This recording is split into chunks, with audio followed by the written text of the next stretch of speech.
We bring you news and analysis every day on the Sound On podcast. But now you can get the latest news on demand whenever you want it. Subscribe to Bloomberg News Now to get the latest headlines at the click of a button. Get informed on your schedule. You can listen and subscribe to Bloomberg News Now on the Bloomberg Business app, Bloomberg.com, plus Apple, Spotify, and anywhere else you get your podcasts. Search Bloomberg News Now and subscribe today. You're listening to the Bloomberg Sound On podcast. Catch us live weekdays at 1 Eastern on Bloomberg.com, the iHeartRadio app, and the Bloomberg Business app. Or listen on demand wherever you get your podcasts. Reports earlier of sirens blaring in northern Israel. We've had some conflicting reports coming out of the aircraft had penetrated the country's airspace. That is apparently not the case. Israel just ruling out now officially an airspace infiltration in the north. We're just hearing that from the IDF.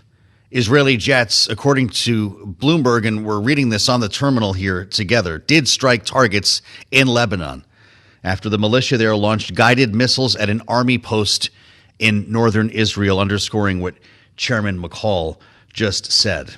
Now, it appears we have breaking news coming from Capitol Hill as well. I want to be careful with this now, but things are moving quickly, as I mentioned, in the race for Speaker, coming down to Steve Scalise and Jim Jordan.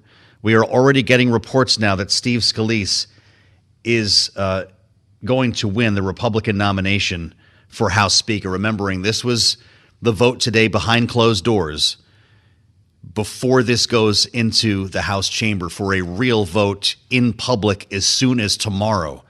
The Republican conference did not want to bring that vote to the floor unless they knew the outcome. And here we are now with the first report from Axios that Steve Scalise has won the Republican nomination for House Speaker. We're going to get to General Punaro here, but I have to bring in the panel with this breaking story. Rick Davis, Bloomberg Politics contributor and Republican strategist, is with us in New York at World Headquarters. Jeanne Zaino in New York as well. If we can get to Rick on this breaking story here, pretty remarkable speed, Rick, and a narrative that has changed incredibly quickly since this time yesterday when we thought it would take days, if not weeks. This follows a vote earlier, a vote against increasing the threshold that would be required for a candidate to win this nomination. What's your first reaction? Yeah, I think it's amazingly quick. But the key thing is what you said, Joe, which is a rule was defeated that was offered by Chip Roy that required the caucus to require 217 votes for anybody to be reported out by the caucus, therefore ensuring that whoever is the recommendation by the caucus could actually win the speakership.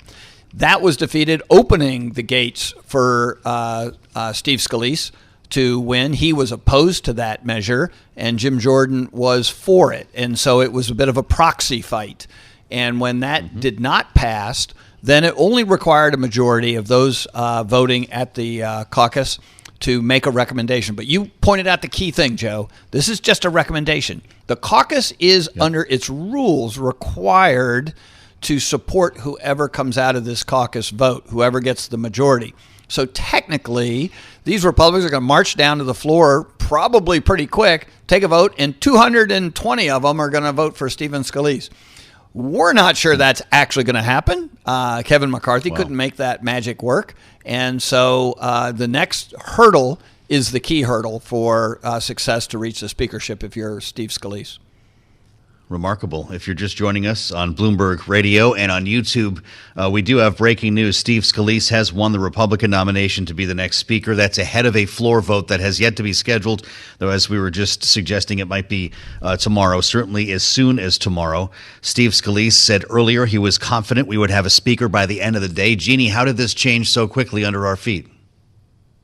You know, I think the reality is that Steve Scalise has enormous institutional and organizational advantages here that Jim Jordan just simply did not have. And when that rule went down, it paved the way for him to win the majority of the caucus. And that's why Scalise's folks were whipping so hard against that rule and for support. So I think, you know, this is a positive sign, and we have to say that cautiously, that what has always mattered in the House, fundraising, the ability to whip, the ability to lead the caucus, the ability to push through an agenda. All those things matter. The key question now is, can he get the 217, 218 needed on the floor to push this through? This would be an enormous embarrassment for the Republican Party if they march down to that floor and he doesn't get the votes needed. And we are back to where we were in January with vote after vote after vote, and then him being in a position of having to strike deals like Kevin McCarthy. They need to avoid that. That is the next test for Republicans. Can he keep them in lockstep here, move this to a quick floor vote and wrap this up, be named speaker, and move forward to the business of the people? Rick, the vote 113 to 99. What does that tell you about what Steve Scalise is in for on the floor? He's got some work to do. I mean, he's not even close to a 218 needed to win the speakership. And so it'll be interesting to see whether or not the temporary speaker allows some time to repair and reach out across the caucus to try to work on getting to the floor with a 218 vote. Jeannie's right. I mean, this is something that Kevin McCarthy, who was considered at the top of his game, couldn't accomplish. There is a lot of pressure that exists today because of the events in Israel and the pending government shutdown if they don't pass a spending bill. So there is a lot more pressure today than there was when Kevin McCarthy tried to get the vote for himself in January of this year. So we'll see if that pressure can actually get people to come to grips with the fact that this is a dysfunctional caucus that needs to show up and actually start working, and that requires a speaker in the job, and it requires it to happen quick. Well, I'll tell you what, Jeannie, after what we've seen from this conference, and Rick is reminding us to be careful here, a lot of things could still happen. And considering that margin and some of the shenanigans that we've seen just in the last week from Matt Gaetz and his colleagues here, I'm not ruling out anything, and I suspect that you are as well. If your name is Patrick McHenry or even Kevin McCarthy, you still see some potential opportunities here, or maybe you're fearing them, either way. Yeah, that's right. And, you're absolutely right, as is Rick. We can expect potentially maybe some drama on the floor. One of the interesting things from the meeting last night, both Steve Scalise and Jim Jordan said the words that apparently Matt Gaetz did not want to hear, or the other 7. We may need a CR to keep the government open past November 17th. I don't know if that's going to, be any better coming out of their mouths than it was Kevin McCarthy's. But, that is the type of thing that may withhold or cause them to withhold some votes. And so he does have some ground to make up here. But again, we can't stress enough the embarrassment to the Republican Party if they come to the floor and do this all over again. They need to try to hang together. Democrats are going to do that. And by the way, you mentioned Kevin McCarthy. He has not made this smooth sailing for Steve Scalise. He's been flirting with the idea of potentially being open to a nomination, now pulling it back. You've been talking to him. He's going back and forth on this. They've got to get their act together, and Steve Scalise really has to try to hold these folks together and move this forward. And maybe the pressure of what's going on around the world is just what they need to hang together. But I wouldn't be surprised if we see more drama when they get to the floor. So we'll see if they get to the floor, of course.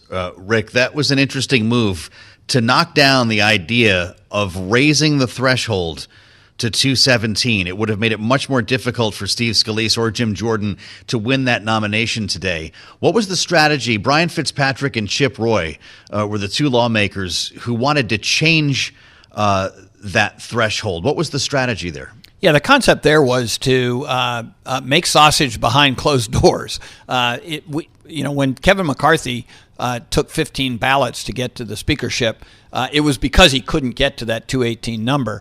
And we got to watch it on C-SPAN. And as entertaining as it was, it made the party look in total disarray and weakened him as a speaker. So why did Steve Scalise oppose it? Steve Scalise opposed it because he couldn't get in his mind to 217. And so, but now he's going to be blowing in the wind on the House floor potentially, like Kevin McCarthy was, right? Hey, politics is about living to fight another day. He gets to now walk out as the choice of the Republican caucus, again, with a rule that says if you're a Republican on the floor, you're supposed to vote for that person. And sure, there may be some mopping up to do, but at a minimum, you would think he could replicate the Kevin McCarthy 210 that he got when he was challenged for Speaker. And then the question is, can he find another 8 votes? And so I did think it was really interesting that Kevin McCarthy had to walk out this morning. His people have been supporting Jim Jordan and say, "Oh no, I'm not gonna put my name in the nomination," after sort of implying yesterday they did, because everybody I talked to thought that really undercut Jordan. Jordan was sort of the guy who was going to take up the more conservative side of the McCarthy mantle, and McCarthy was lobbying a little bit against Scalise. So, I mean, this is a caucus that is still just as divided today after this vote as it was going into it. So and now the good news for us is we get to watch it all unfold on C-SPAN again. If only we could have all the cameras we had back in January. All right, Rick Davis and Jeanne, Zaino are going to stay with us here. We're painting out of a couple of buckets today. Our other major story, and we didn't expect we'd have this breaker on the speaker for you, Steve Scalise winning the nomination to be Speaker, setting up a full floor vote. We've also, of course, got a rapidly developing situation in Israel. Those same lawmakers who were in the conference to vote for Steve Scalise, along with their Democratic colleagues, were briefed at 8:30 this morning. Michael McCaul, who chairs the Foreign Affairs Committee, is going to join us a bit later on this hour, expressed 2 major concerns when he emerged from that meeting. He was the moderator as the administration delivered the source material. Michael McCaul says it was an intelligence failure. Egypt warned Israel 3 days before this happened. Why did nothing happen? And also the potential for escalation as he points to concerns about what's happening in the north. I asked John Kirby yesterday on Bloomberg's Balance of Power about concerns of escalation with the Gerald Ford carrier strike group now steaming toward the eastern Mediterranean. Now apparently the Ike is on its way too. The USS Eisenhower reportedly also steaming in that direction. And he made very clear that America had strict guidelines on the level of involvement that we will see in Gaza. Here's what he said. There's absolutely no intention, no plan to put American boots on the ground in this conflict in Israel. But we do have serious national security interests that we have to make sure that we have the options to protect if we need to. The idea of escalation, though, does make us wonder when we see headlines today, Israeli jets striking targets in Lebanon after the militia there launched guided missiles at an army post in northern Israel. There were reports of another incursion in the air to the north that Israel said did not pan out to be true. Let's bring in Arnold Punaro, the retired 2-star Marine Corps Major General, is back with us on Bloomberg, former staff director of the Senate Armed Services Committee, author of the book, The Ever-Shrinking Fight Force. General, it's great to see you, and we welcome you back. I wonder if you share those same concerns as Chairman McCaul as we prepare for a ground invasion in Gaza. Well, Joe, I certainly do. And Chairman McCaul is one of the most capable, most thoughtful, most insightful national security leaders we have in the Congress. And let me just start, though, by saying I identify with the tremendous insights that Rick and Jeanne just gave you. And one of the reasons why it's so important to get a speaker as quickly as possible is Congress has not passed any of the funding bills. Our Department of Defense, the Ford Carrier Strike Group, the Ike Strike Group, they're operating under a continuing resolution. At last year's level, the Pentagon is losing over $3 billion a month in purchasing power. The world is in flames. We have a war in Europe. We have a war in the Middle East. We have Xi Jinping threatening Taiwan, and the Congress hasn't passed. And now we're worried about another CR, and we've got to fund Israel. The United States needs to basically do whatever it takes politically, diplomatically, financially, and frankly, militarily, to basically protect the state of Israel. And frankly, I'm really disappointed in Kirby, who I have great respect for.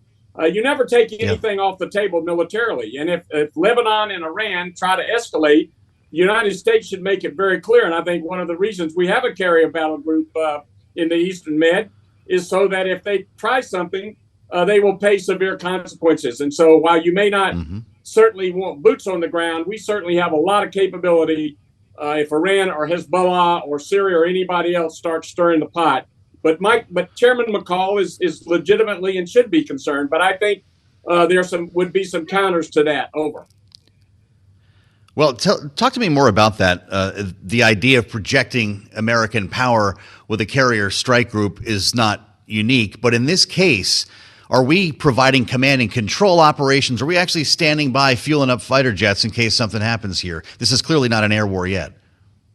Well, look, we have tremendous command and control in the Middle East because we've been operating in the Middle East for years. We've had, air command and control through many wars and through many operations. We've got that now. We've got major base operations there. So we have command and control capability for our forces. And we certainly are in a position to share needed information with our allies and partners like Israel. So, there was some additional capability. Frank Kendall, the Secretary of the Air Force, in a public session at the Atlantic Council yesterday, mentioned that we're maintaining a beefed up presence with fighter and other command and control elements in the Middle East. So the United States is doing the right thing, putting more force on in the area. When you hear that the Ike is now steaming that way as well, we're talking about two carrier groups here, General. This is an enormous amount of firepower we're sending to that part of the world. When you start looking at the long game here, does it point to Iran? Well, certainly, I think, you don't need to have access to highly classified information to understand that Iran has basically organized, trained, and equipped Hamas, not just in the last couple of months, not just in the last year, but for decades. Certainly Hezbollah and certainly the Houthis and other terrorist groups. So Iran is at the root cause of all these problems. And frankly, they've gotten to the point now where they've got over 90%. Some people say close to 95% enriched uranium. We're going to have to deal with Iran at some point. And so they are the basically root cause of all of the issues going on right now with Hamas. Jake Sullivan at the White House, a national security advisor, says the U.S. does not have specific information linking Iran to this attack. Chairman McCall did make that reference earlier, and he made a similar point that you did. If you're a citizen of the world, you're aware of this relationship, and he's calling on the administration to, quote unquote, refreeze the $6 billion that were part of this prisoner swap. How important will it be, General, for the White House, for the administration to provide evidence, or the government of Israel for that matter, to provide evidence to show that link between Hamas, Iran, and this attack? Well, I probably may be in a minority, but I don't think it's important at all. Everybody knows Iran's behind this. They've been going after the United States since they took our hostages when Jimmy Carter was president. We know that they're the most malign actor. We know they have huge surpluses because of this sale of oil, which was supposed to be sanctioned, but the sanctions haven't operated. I'd take that $6 billion and I'd give it to Israel. Iran shouldn't get that money. Refreeze it. Hell, give it to Israel. Put it in the supplemental. Let's talk about the supplemental. It looks like it could be a combination of funding for Israel, for Ukraine, for the border, and for Taiwan. Does that slow things down in your mind? Should there be a more direct approach? Well, I certainly would be in favor of packaging it all in one, but I know there are a lot of people that on the Hill, and I track the Hill as Rick and Jeanne do, that don't want to do that. Yep. But look, the number one thing right now is we have got to get what Israel needs to basically wipe Hamas off the face of the earth. So that's job one. We also need to ensure that Putin does not succeed in Ukraine. We need to deter Xi Jinping vis-a-vis Taiwan, and we need to secure our own borders. Look at what happened in Israel over the weekend when their borders were not secure. Whether it can package it all up in one big lump sum, that certainly would be the right way to do it. But the Congress has not shown me in recent years or recent months that they have their act together on anything. The Congress is about as broken as I've ever seen it. It's ridiculous that we're talking about more CRs in the world's own flame. So Congress needs to get off their duff and do their job. Well, I'll tell you what, last time you were here, we were talking about Tommy Tuberville's blockade against military promotions. Now we're talking about a world without a speaker, which will need to change if any of this money is going to be appropriated. General, we spent some time this week talking about the DIB, the Defense Industrial Base, and concerns about even if monies are appropriated, weapon systems are ordered for the likes of Israel, Ukraine, and here in the U.S. in terms of replenishment, that we can't simply make the stuff fast enough. What does the White House, what does Congress do about it?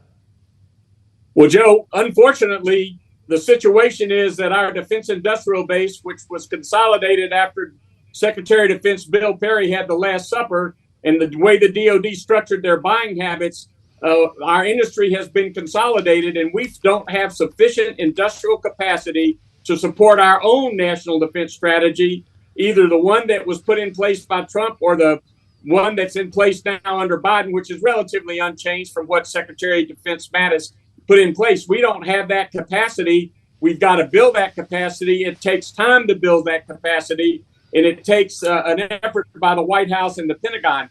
I would say on a positive note here, Bill LaPlante, the Undersecretary for Acquisition and Sustainment, the Assistant Secretary for Industrial Base Policy, Dr. Laura Taylor Kailey, they're working on a new industrial policy, a new industrial strategy. And I think we in the industry have been in touch with them.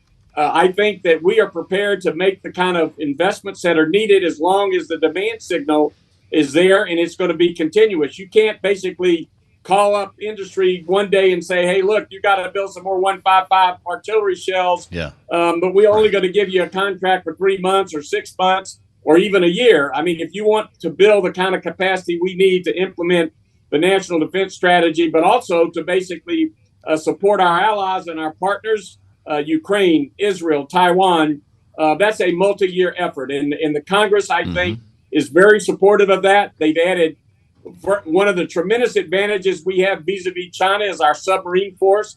Congress has added money for that and improving the industrial base there. But this is not something that's going to be sorted out and settled in the next couple of months. But having said that, they've got to pass this supplemental for Ukraine and for Israel and get these things under contract, and we will produce them as fast as we can. We're going to be talking in just a moment with Congressman Michael McCaul, the chairman of the House Foreign Affairs Committee, is going to be joining us as he's just emerging from this meeting to nominate another speaker. General Punaro, next time we talk, whether this is in weeks from now, maybe a month from now, are we going to be talking about a wider conflict, an escalating conflict in Israel?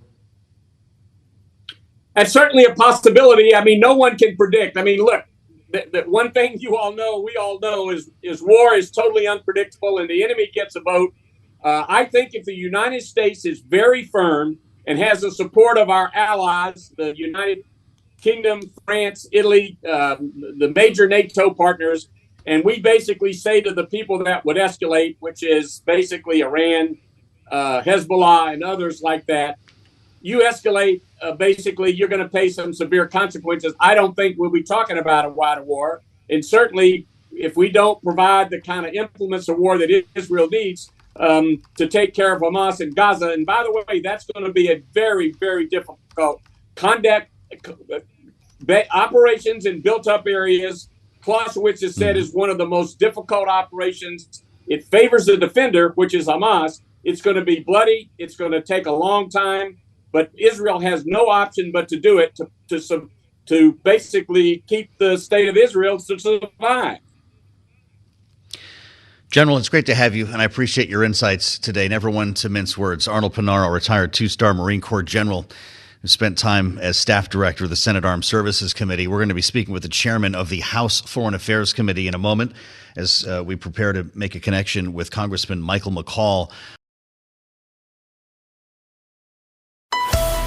You're listening to the Bloomberg Sound On podcast. Catch the program live weekdays at 1 Eastern on Bloomberg Radio, the TuneIn app, Bloomberg.com, and the Bloomberg Business app. You can also listen live on Amazon Alexa from our flagship New York station. Just say, Alexa, play Bloomberg 1130.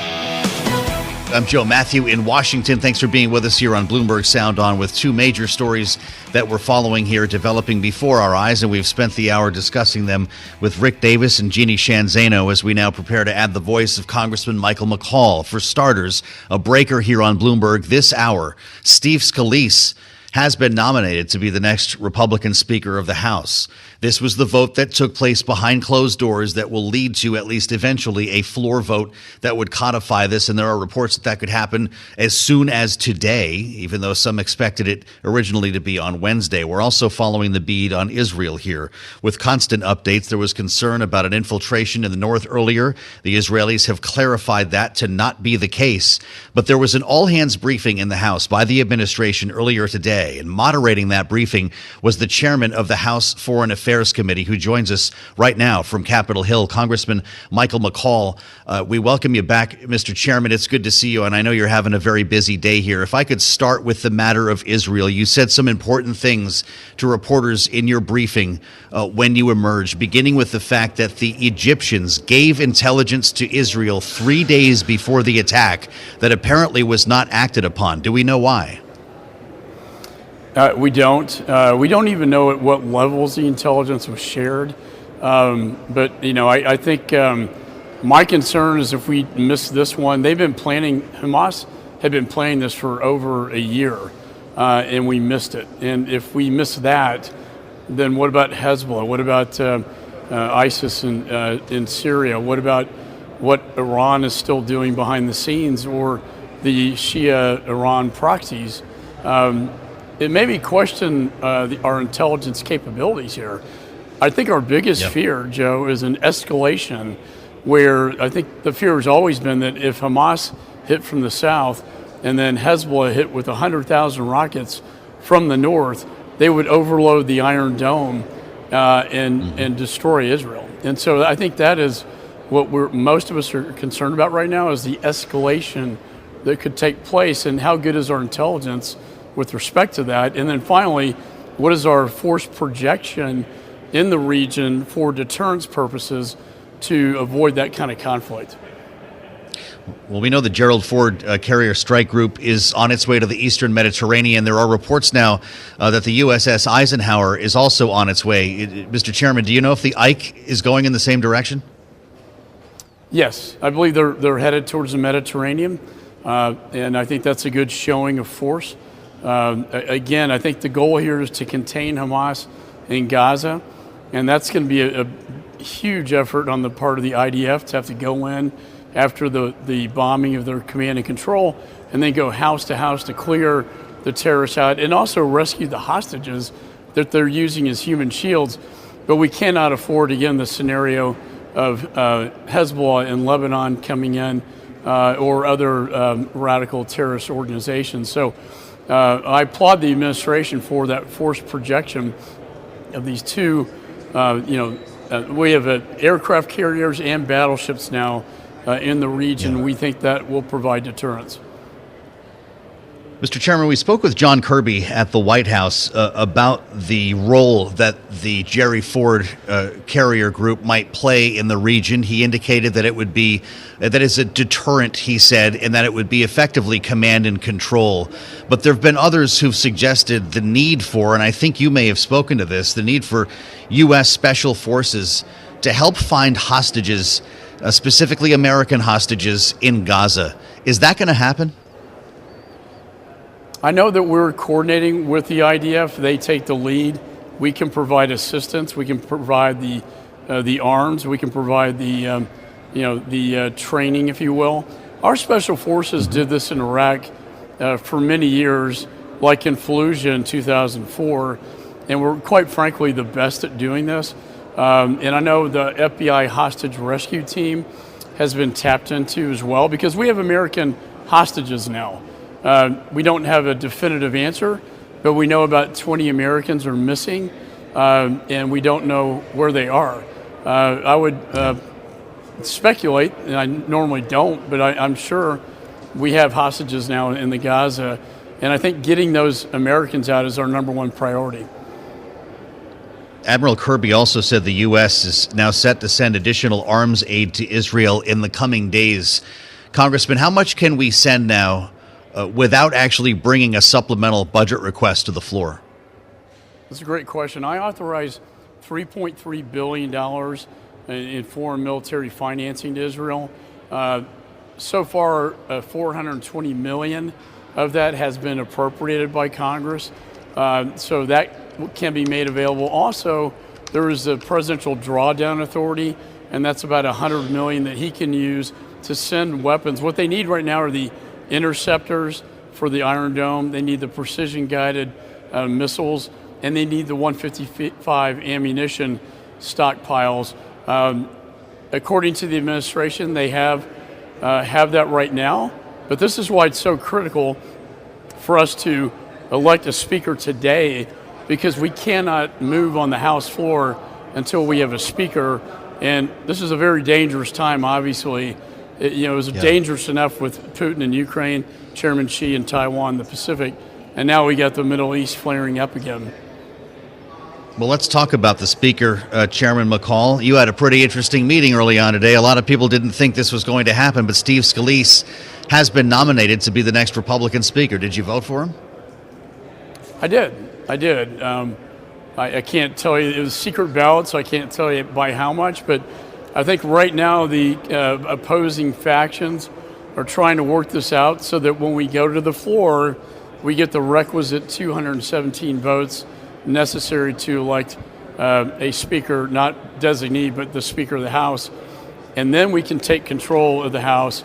Scalise told me the first bill he plans to put on the floor is my resolution, co-sponsored by 400 members of Congress, by the way, very bipartisan, condemning Hamas and showing support for Israel. I saw that. 400 co-sponsors. Yourself and Ranking Member Meeks brought forth the resolution. Will that be the first order of business once there is a speaker? It will. And I talked to Steve Scalise about this. He said, I want your bill to be the very first bill on the floor after we elect him as the permanent speaker. And I hope we can do that today, because it's a message from the American people through their representatives that we do support Israel. Sorry, I'm having technical difficulties. We do support Israel and the American people through their representatives. And I think the rest of the world needs to hear that from the Congress. Yeah. Well, how is this going to work from here then? Do we see a vote today on the next speaker? Some reports are suggesting this could be within hours. It could be as early as 3 o'clock is what, my information is. Wow. Again, I think we're working with the two factions, if you will, the Jordan camp and the Scalise camp, to make sure that when we go to the floor, we don't have the scenario we had last time with McCarthy where you have 15 ballots. That doesn't demonstrate strength, that demonstrates dysfunction and weakness. So I think it's very important we hold together and that we put this on the floor when we know we have the 217. We have enough drama right now, not only in Washington, but in the Middle East and in Ukraine and in the Pacific. So I hope we get to that number and we get it done today.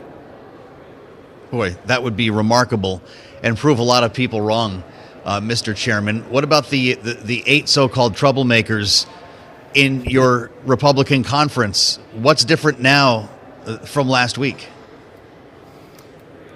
It's a very good question. And that is going to be the will of the conference to get them to break.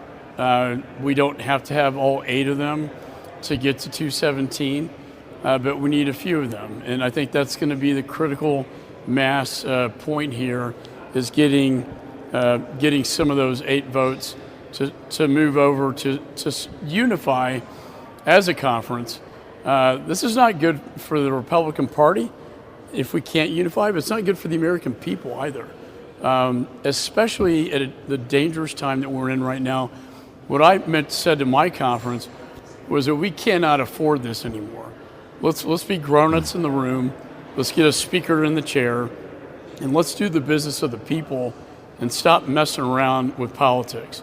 As we're seeing across the world, it is getting more and more dangerous, and we need to pass that supplemental. And if we don't have a speaker, then we can't do that. I'd like to finish there with you, Mr. Chairman. The idea of a supplemental request for Israel now being combined with that for Ukraine, Taiwan, and border security. Will that be the vehicle for all of these? They move together. I know there are discussions. I've talked to OMB, the director, about this. And I know that the thinking is to put all these emergency items together, and we have many foreign policy, crises going on simultaneously. And that would be Israel. It would also be Ukraine. It would also be Taiwan. And I think the thing my party wants the most would be border security funding in this bill. I do think there are enough Democrats now that want to secure the border, given what we've seen recently, and especially with the migrants now that have come to New York, and it's impacting every state in the nation. So I think there's a stronger appetite on the Democrat side now for funding for border security. I think that's going to be a demand from the Republicans that will have to be in this aid package. What does Israel need most first? Well, they need our resolution showing absolute support from the American people. They need the interceptors to replenish the Iron Dome. They need the precision-guided missiles, which will save civilian lives, ammunition.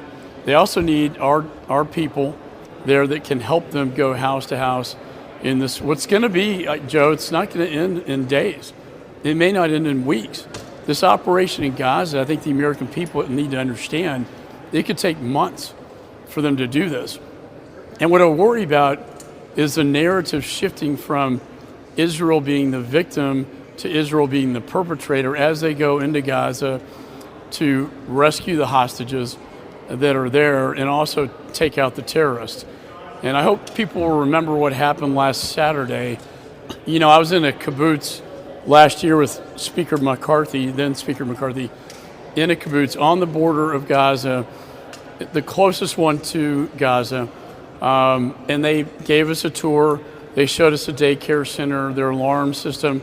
At that time, 4,500 rockets had come out from Gaza into that community.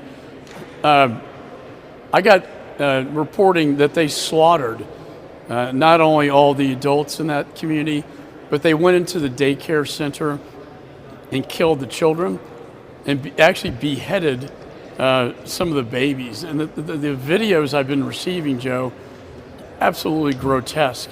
Even seeing 2 to 3 year old children in animal cages, treated like dogs. This is evil, pure evil, as the president said, and we need to stand together against it. Mr. Chairman, thank you for the time today, sharing your thoughts on a lot of stories here from the Speaker to Israel. He is chair of the House Foreign Affairs Committee, Chairman Michael McCall, the Republican from Texas. We thank you for the time. I do want to make clear that Bloomberg News cannot verify the accuracy of any of the videos that we're seeing, these horrid videos on social media that many of you are seeing as well. We know that they are there, but they are not part of our reporting. If you want to see verified information, you can always find it on the terminal and at Bloomberg.com and right here as well on Sound On. I'm Joe Mathieu in Washington. As we move on, Kailey Leinz will join the conversation coming up next. We have a nominee to be Speaker. No one thought we'd be saying that today. Will Hurd, the former Republican presidential candidate, will join us straight ahead on the fastest show in politics. Hour 2 of Sound On starts right now. You're listening to the Bloomberg Sound On podcast. Catch the program live weekdays at 1 Eastern on Bloomberg Radio, the TuneIn app, Bloomberg.com, and the Bloomberg Business app. You can also listen live on Amazon Alexa from our flagship New York station. Just say, Alexa, play Bloomberg 1130. And we have news. This is not what we thought we were going to be talking about this time yesterday. We've been saying that a lot lately. How about we get to this via the tweet, and I still call them tweets, from Thomas Massey. I feel like it illustrates everything. Thanks to producer James for this. Thomas Massey tweets, surprises are for little kids at birthday parties, not Congress. So I let Scalise know in person he does not have my vote on the floor because he has not articulated a viable plan for avoiding an omnibus. Steve Scalise, what we're trying to say here is, has been nominated to be the next speaker. Yeah, nominated by a majority of the Republican conference members who were present at this secret ballot earlier today. That does not mean, though, Joe, that he has secured the 217 votes he will need to actually get the speaker's gavel. Clearly, he has not secured Thomas Massey's. Right. Happy birthday, Steve Scalise. Is it his birthday? No. Oh, I love that. Well, he needs over 100 more. He got 113, right? So now Bloomberg is reporting that Jim Jordan is racing to meet with Steve Scalise. We're going to have a little deal here, maybe? Is that why we care about that? Well, this is the question. Is it just about the speaker, or is it about what the contours of the rest of the Republican leadership is going to look like under a potential Speaker Scalise? Yeah. I just wonder So if Majority Leader Jordan is where you're going. potentially, or another leadership position, maybe that could be enough to placate those members of the Republican conference who had supported Jim Jordan, who frankly, a handful of them say they still will vote for Jordan on the floor, not Steve Scalise. It makes me wonder what kind of backroom dealing perhaps could be done to help shore up Whitmore votes for Steve Scalise. Yeah, it's interesting. They knocked down this idea of raising the threshold on the nomination. That was something that Scalise wanted knocked down. It was done for him. He's got the nomination now, but we have no reason to believe this is going to be transferable on the floor. Michael McCaul was just with us. The chairman of the House Foreign Affairs Committee says as early as an hour from now, they could be having that floor vote, 3 p.m. Washington time. A lot of work to do between now and then. If that's why the this case. meeting is key here. Yeah. I'm sure, Kailey. We did hear from Steve Scalise as he walked into this closed-door meeting. Here's what his tone sounded like. The first order of business under Speaker Steve Scalise is going to bring a strong resolution expressing support for Israel. We've got a very bipartisan bill, the McCall-Meeks resolution, ready to go right away to express our support for Israel. We've got to get back to work. Today we're going to do that. Today we're going to do that. He may do that. Chairman McCall also let us know that the first order of business, and he did discuss this with Leader Scalise, would be to bring his resolution to the floor condemning the actions of Hamas and support for Israel. That would then, of course, be followed by an ask for money, the supplemental request that we've been talking so much about. Yeah, and we're awaiting more detail on what exactly that supplemental could look like from the Biden administration. But to your point, Joe, there is a lot of work that they would like to see get done. Yes. They still have a few steps yet to take in order to get to a place where they can get some of that work done. Yeah. We need a Speaker of the House. Including Scalise would need the gavel in hand. Right. We're going to start using that swear word again. Things like CR, omnibus, things that cause small insurrections. This is where we begin with Will Hurd, the former Republican presidential candidate, former congressman from Texas, and former CIA officer, is with us now on Bloomberg Sound On. Congressman, it's good to see you. Welcome back to Bloomberg. It's good to have you here. I'd like to start with the matter of Israel and your experience, not only as a member of Congress, but also a CIA officer. Chairman McCall brought forth the matter of an intelligence failure. We've heard about this quite a bit since last weekend. He said the Egyptians gave intelligence to Israel that could have prevented this attack 3 days before it happened. Why do you think they did not respond? Well, I think the Israelis has questioned whether the information was valid. I haven't seen a confirmation of that, but ultimately this was attacks that have been planning probably months, if not years, in the works. And so, part of it was that Hamas went real low tech. They weren't using smartphones and technology. They were doing some 2G related stuff. When it came to the day of the attack, they basically just used bulldozers and went through certain areas that people weren't prepared for that kind of activity. But this is something that I know the Israeli government is looking into now. But it's just getting even more complicated. You have Hezbollah. It seems to be getting into this fight. The fact that you have the UAE, the Emiratis telling the Syrians to stay out of this. This is we live in a complicated world. And we always have to be prepared for things that we don't necessarily plan for. And that goes to the United States as well. And that's why I think Congress and the House specifically, all these jokers that are trying to prevent Steve Scalise from becoming the next speaker, need to get in line, make sure we get a leader of the House so we can do things like pass a DOD budget. The Senate needs to be passing, ambassadors and folks within DOD because we need to have be at full strength for what's going to be coming in the next weeks and months. So, Congressman, just to double down on that, your message to your former colleagues in the Republican conference in the House is get in line, vote for Steve Scalise. That's what you'd be telling them today? Yeah, look, there's I don't know if it's still 8, But the people that are holding out, what's your idea, right? They think, come on, Tom Massey, put forward what your plan is. If you think you can do it better, put your name forward and be speaker. And my, so yeah, they need to, they think they're smarter than everybody else. They're holding out for issues that they already get access to. The fact that people want to say, oh, we don't want an omnibus. Well, where were they in the last 6 months when the appropriations bills was moving through committee? They were the ones that were preventing a vote on the rule that brings some of these appropriations bills to the floor. So yes, I would tell the folks that are currently holding out, we need it's the rest of the world is watching. Americans are watching. There's a lot of problems that people are dealing with here, and our allies are dealing around the world. And we need to make sure we have a legislative branch that actually is functioning. Yeah, we'll see about that. Apparently, the first order of business will be a resolution regarding Israel and then an ask for funding. Do you think this is a smart move, combining Israeli funding with Ukrainian funding, border security funding, and Taiwan? Or is this what's wrong with Washington, as some might suggest?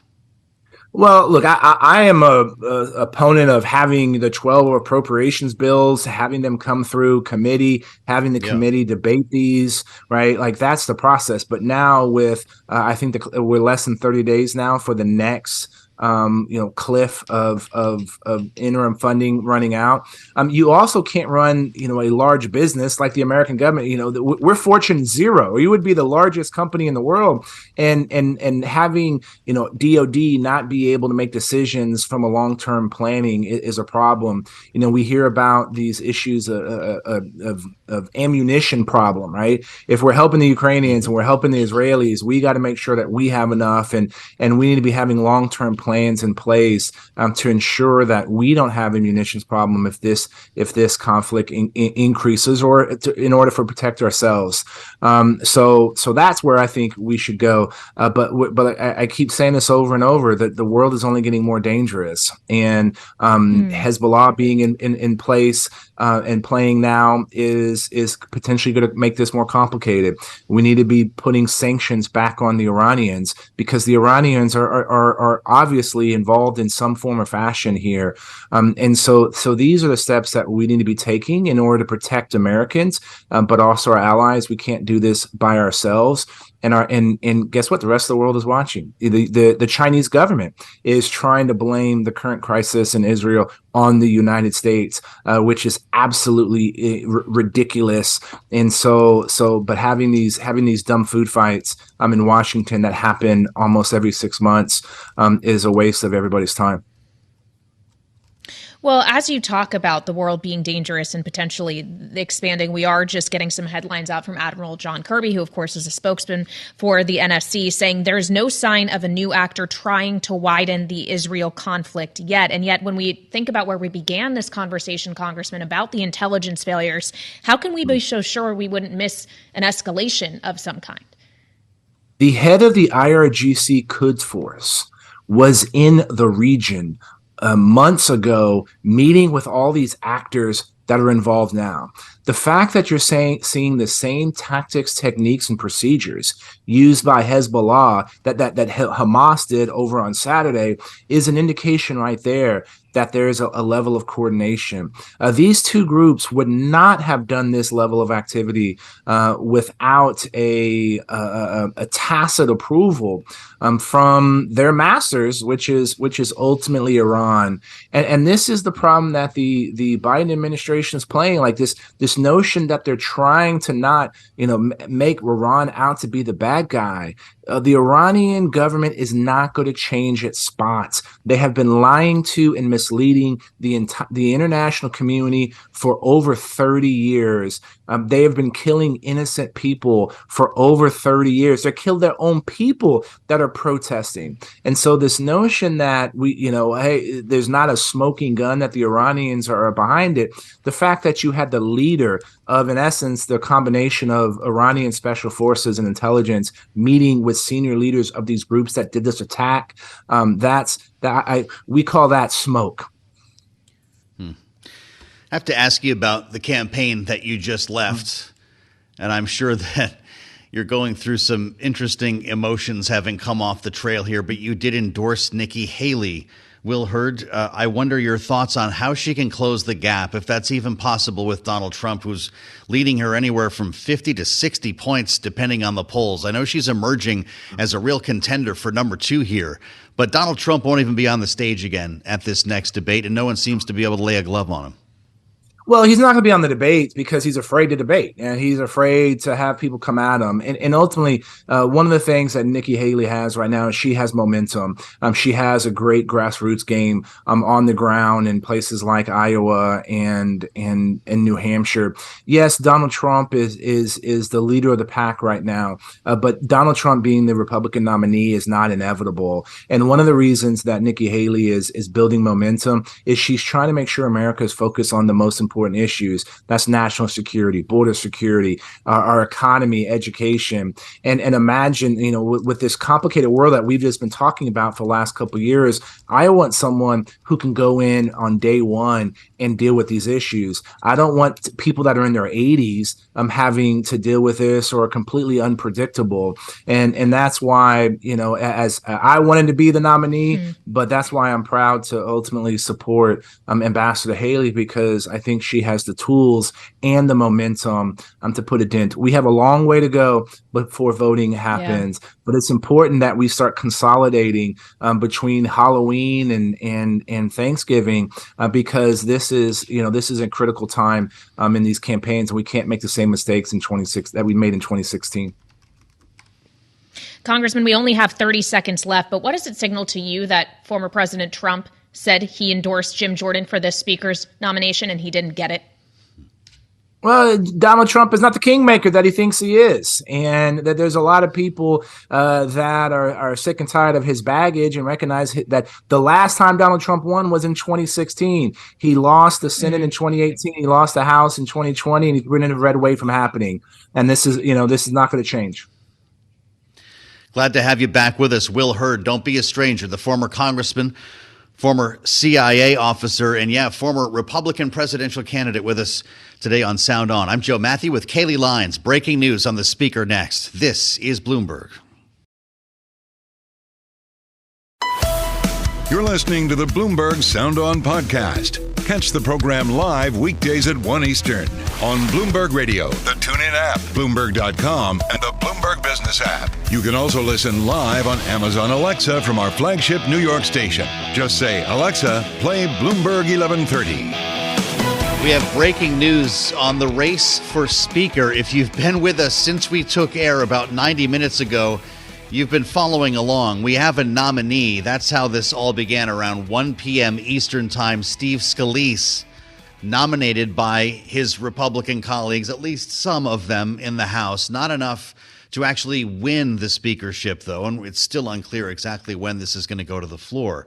I'm Joe Mathieu in Washington, along with Kailey Leinz. We do have an important development since then, though, Kailey, because, of course, we had Scalise and Jim Jordan. Yeah. And it appears Jim Jordan is now in Camp Scalise. Yeah, we know that Jordan and Scalise met in the Capitol just a short time ago. And now, per Congressman Jordan's spokesperson, we understand that what Jordan offered was to give the nominating speech for Scalise on the floor. Amazing. That seems like a real unity move. That would be the move. You'd think would be a signal for all of those who had endorsed Jordan and voted for him in this closed door secret ballot session today to get behind Scalise and get the House of Speaker. Now, we know there are some lawmakers, maybe many members of the Republican conference, who are not on board with Scalise. He got 113 out of 221 votes. Tom Massey says he's not on board on Twitter. Marjorie Taylor Greene is not on board. He can afford 4, I guess. Yep. At this point, we need 217 to actually get the job. And it must be a flurry behind closed doors right now with Steve Scalise, a master at whipping votes, trying to get everybody on board here. Maybe it's already done. It could be done. Yeah, and we're waiting to find out. And of course, the timing is still very much a question mark at this point. We're getting reports from CNN that there will not be a vote on actually electing a speaker this afternoon. We're going to have to wait and obviously get the final call on that. But it just kind of speaks to the fact that there's still some whipping to do around this. By no means has Scalise firmly sealed the deal yet. Yeah, nobody's going in front of the C-SPAN cameras until this is settled. We spoke earlier in the broadcast about a half an hour ago with Michael McCaul, the chairman of the House Foreign Affairs Committee, who briefed all the members earlier today on the situation in Israel. He said that a vote could come as soon as 3 p.m., which would be 35 minutes from now. But if the chairman of the House Foreign Affairs Committee doesn't know, it's clear that this is a very fluid situation. Yeah. Yes, absolutely. So we should talk to Wendy about it and see what she's got. She's actually been on the news desk until about 2 seconds ago. Wendy Benjaminson, Washington, senior editor here at Bloomberg. It's good to see you. This is shifting beneath our feet. We're going to have a speaker by the end of the day? Your guess is as good as mine, Joe, from everything you and Kailey were just saying and from what's happening up there. I mean, Jim Jordan says he's going to nominate him. There are people saying they aren't going to vote for them.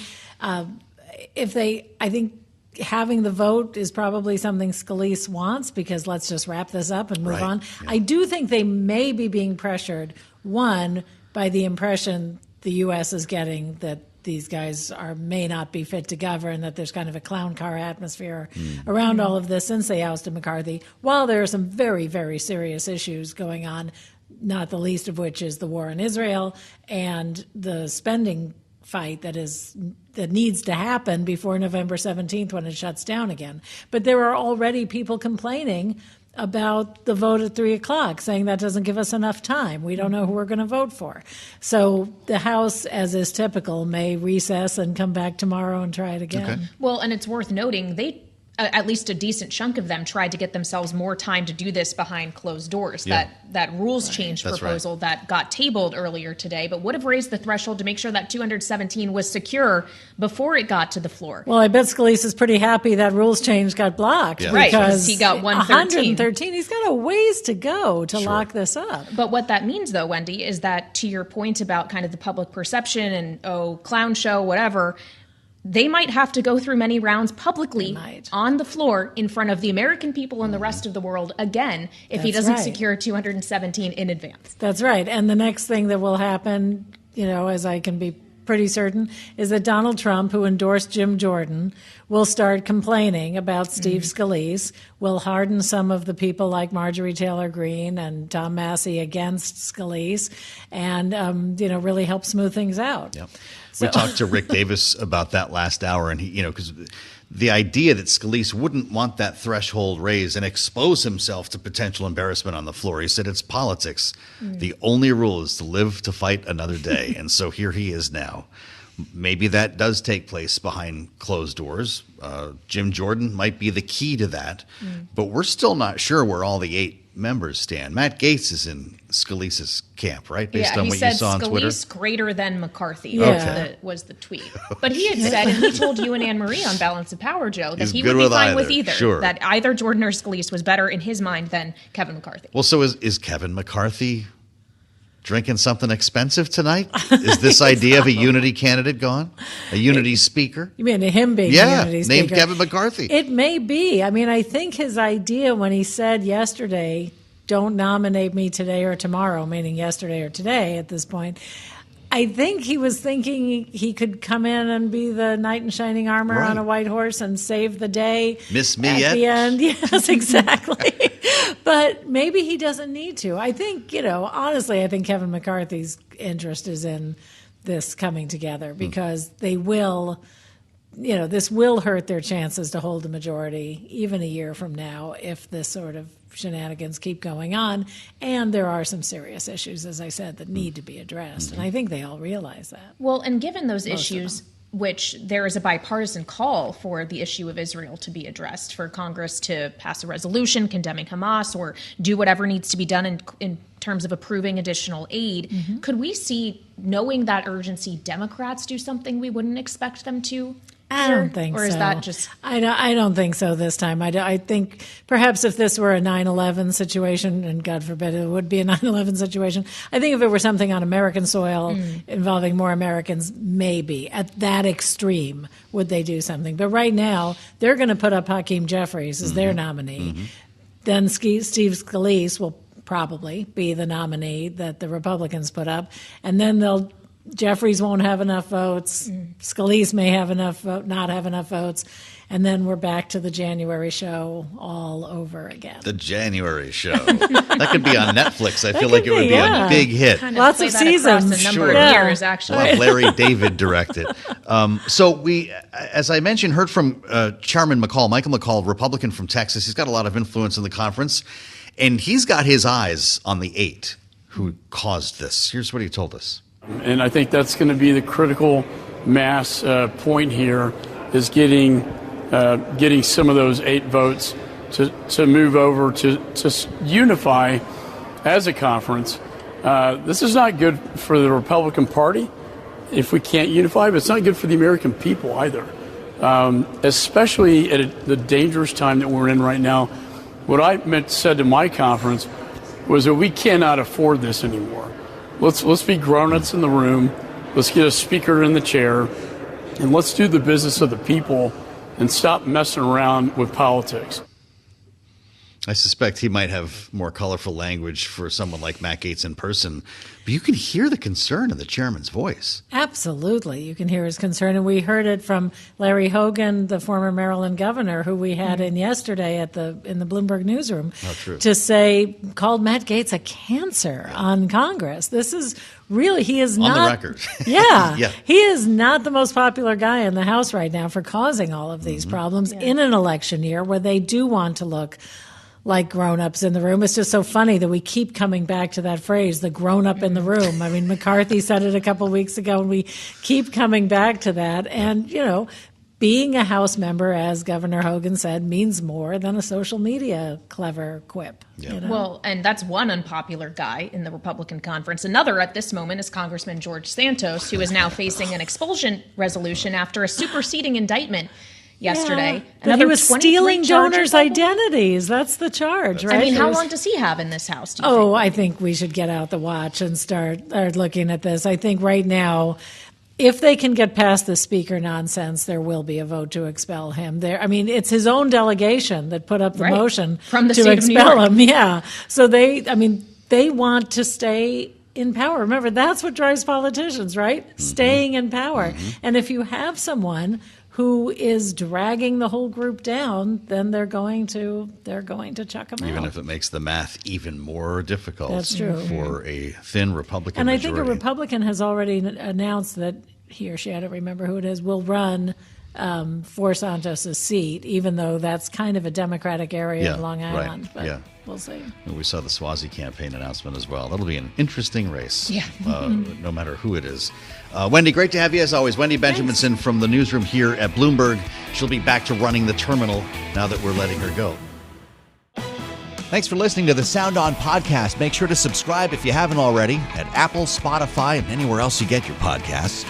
And you can find us live every weekday from Washington, D.C. at 1 p.m. Eastern Time at Bloomberg.com.